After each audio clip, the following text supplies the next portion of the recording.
আজানের সময় 5টি কাজ করা সুন্নাত। নবী সাল্লাল্লাহু আলাইহি সাল্লাম আজানের সময় এই 5টি কাজ করতেন। এটা ইবনে কাইয়িম রাহমাতুল্লাহি আলাইহি উনি ওনার জাদ আল মাআদ গ্রন্থে উল্লেখ করেছেন। আজানের সময় অবশ্যই আমরা এই 5টি কাজ করা ট্রাই করব। নাম্বার 1, এক নাম্বার হচ্ছে যখনই আজান দিবে যেই শব্দ দিয়ে মুয়াজ্জিন আজান দেয় আমরাও সেই শব্দগুলো পাঠ করব। মুয়াজ্জিন যখন আল্লাহু আকবার বলে আমরাও আল্লাহু আকবার বলবো। মুয়াজ্জিন যখন আশহাদু আল্লা ইলাহা ইল্লাল্লাহ বলে আমরাও এর জবাবে আশহাদু আল্লা ইলাহা ইল্লাল্লাহ বলবো। আশহাদু আন্না মুহাম্মাদুর রাসূলুল্লাহ বলার সময় আমরাও সেটা পড়ব। তবে যখন হাইয়া আলাস সালাহ এবং হাইয়া আলাল ফালাহ বলবে তখন আমরা লা হাওলা ওয়ালা কুওয়াতা ইল্লা বিল্লাহিল আলিয়্যিল আযীম পড়ব।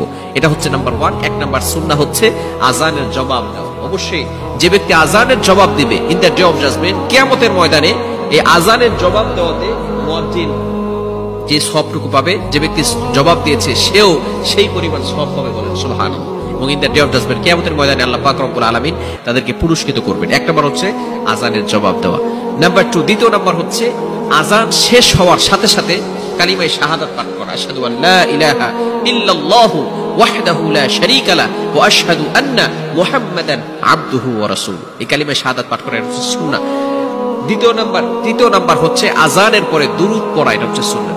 নবীজির উপরে সবসময় আমরা দুরূদ পড়ার চেষ্টা করব, কেননা যে ব্যক্তি নবীজির উপরে বারবার দুরূদ পাঠ করে আল্লাহ পাক রব্বুল আলামিন তাকে সকল প্রকার বিপদ আপদ থেকে হেফাজত করে দেন।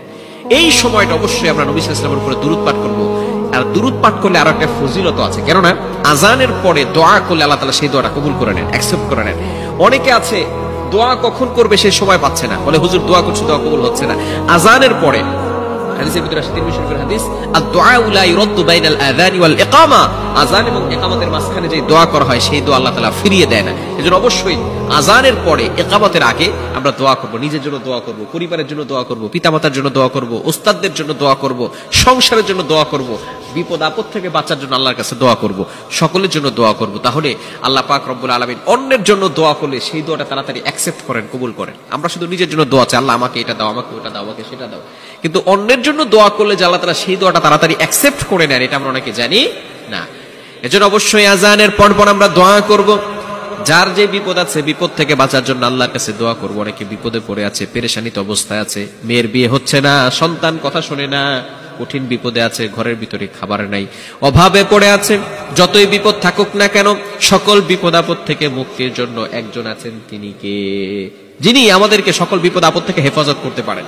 এজন্য 4 নাম্বার হচ্ছে নিজের জন্য দোয়া করা, এবং 5 নাম্বার হচ্ছে আজানের পরে একটা দোয়া পড়া, যেই দোয়া করলে কিয়ামতের ময়দানে আল্লাহ পাক রব্বুল আলামিন যে ব্যক্তি এই দোয়া পড়বে তার জন্য রাসূল সাল্লাল্লাহু আলাইহি ওয়াসাল্লাম শাফাআত করে তাকে জান্নাত পর্যন্ত পৌঁছে দিবে।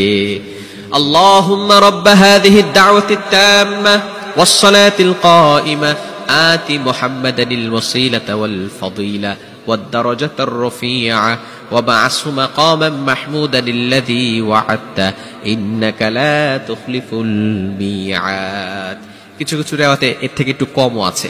সুতরাং আমরা আজানের পর এই দোয়াটা পড়ার ট্রাই করব। এই দোয়াটি পড়লে আল্লাহ পাক রব্বুল আলামিন অবশ্যই আমাদের জন্য কিয়ামতের ময়দানে আল্লাহ রাসূল সাল্লাল্লাহু আলাইহি ওয়াসাল্লামকে শাফাআতকারী হিসেবে কবুল করে নেবেন।